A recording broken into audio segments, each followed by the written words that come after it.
पश्चिम Asia इस वक्त बारूद के ढेर पर बैठा हुआ नजर आ रहा है। हर गुजरते दिन के साथ हालात और ज्यादा जटिल हो रहे हैं। एक तरफ कूटनीतिक स्तर पर शांति की बातें हो रही हैं, तो दूसरी तरफ जमीनी हकीकत में मिसाइलें, ड्रोन और सैन्य तैयारियां लगातार तेज हो रही हैं। यही दोहरी तस्वीर इस पूरे संकट को और खतरनाक बना रही है, जहां संवाद के दरवाजे खुले तो दिखते हैं, लेकिन युद्ध के कदम पीछे नहीं हट रहे हैं। ईरान और अमेरिका इजराइल के बीच जारी इस टकराव ने अब एक नया मोड़ ले लिया है। ऐसे समय में जब दुनिया युद्ध विराम की उम्मीद कर रही थी, ईरान के शीर्ष नेतृत्व की तरफ से आए बयान ने अब संकेत दिया कि आने वाले दिनों में हालात और ज्यादा बिगड़ सकते हैं। नमस्कार, आप देख रहे हैं अमर उजाला। मैं हूं आपके साथ साहिल सुयाल। दरअसल पश्चिम एशिया में तनाव लगातार बढ़ता जा रहा है। ईरान पर अमेरिका और इजराइल के हमलों के बीच कूटनीतिक कोशिशें जरूर जारी हैं, लेकिन हालात सुधरते हुए नजर नहीं आ रहे हैं। इस बीच ईरानी संसद के अध्यक्ष मोहम्मद बाकेर गालिबाफ ने अमेरिका पर गंभीर आरोप लगा दिए। उनका कहना है कि अमेरिका शांति वार्ता का सिर्फ दिखावा कर रहा है, जबकि अंदर ही अंदर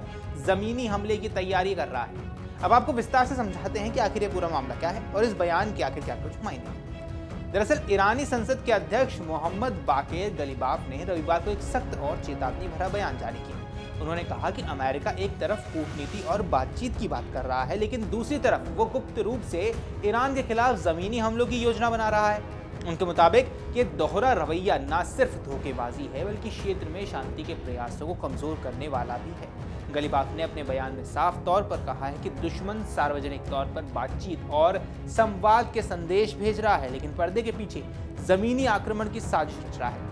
ये बयान सीधे तौर पर अमेरिका की नीयत पर सवाल खड़े करता है और ये संकेत देता है कि ईरान अब किसी भी स्थिति के लिए खुद को तैयार कर चुका है।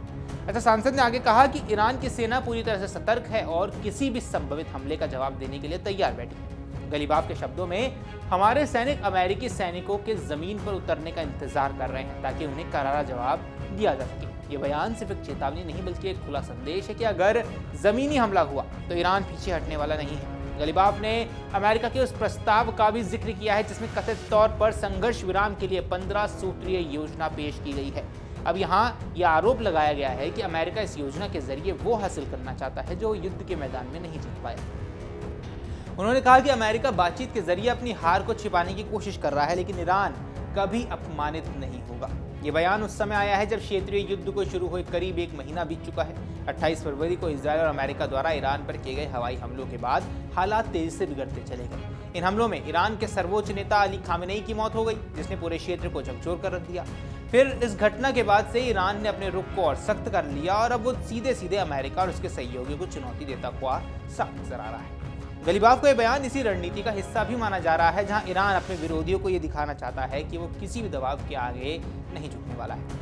अपने संबोधन में गालिबाफ ने यह भी कहा है कि ईरान अमेरिका को ऐसा जवाब देगा जिसे वे लंबे समय तक याद रखेगा। उन्होंने कहा कि ईरान न सिर्फ अमेरिका को दंडित करेगा, बल्कि उसके क्षेत्रीय सहयोगियों को भी सबक सिखाएगा।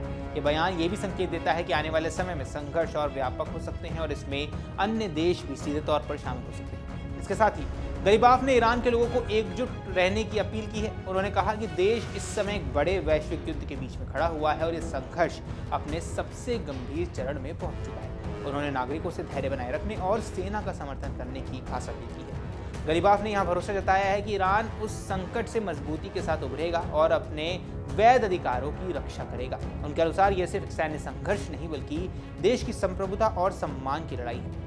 अब यहाँ विशेषज्ञों का मानना है कि गालिबाफ का यह बयान सिर्फ घरेलू जनता के लिए नहीं, बल्कि अंतर्राष्ट्रीय समुदाय के लिए भी एक खास संदेश था।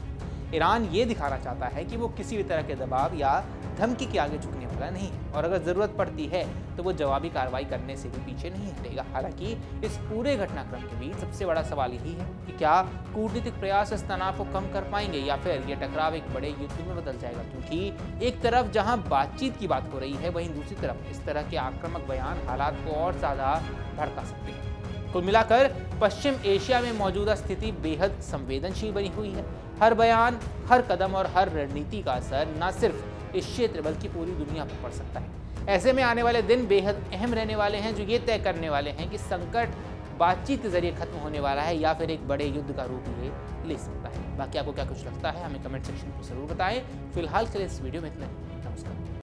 अगर आप ये वीडियो YouTube पर देख रहे हैं तो हमारे चैनल को सब्सक्राइब कर बेल आइकन दबाएं और Facebook पर देख रहे हैं तो हमारे पेज को लाइक करें।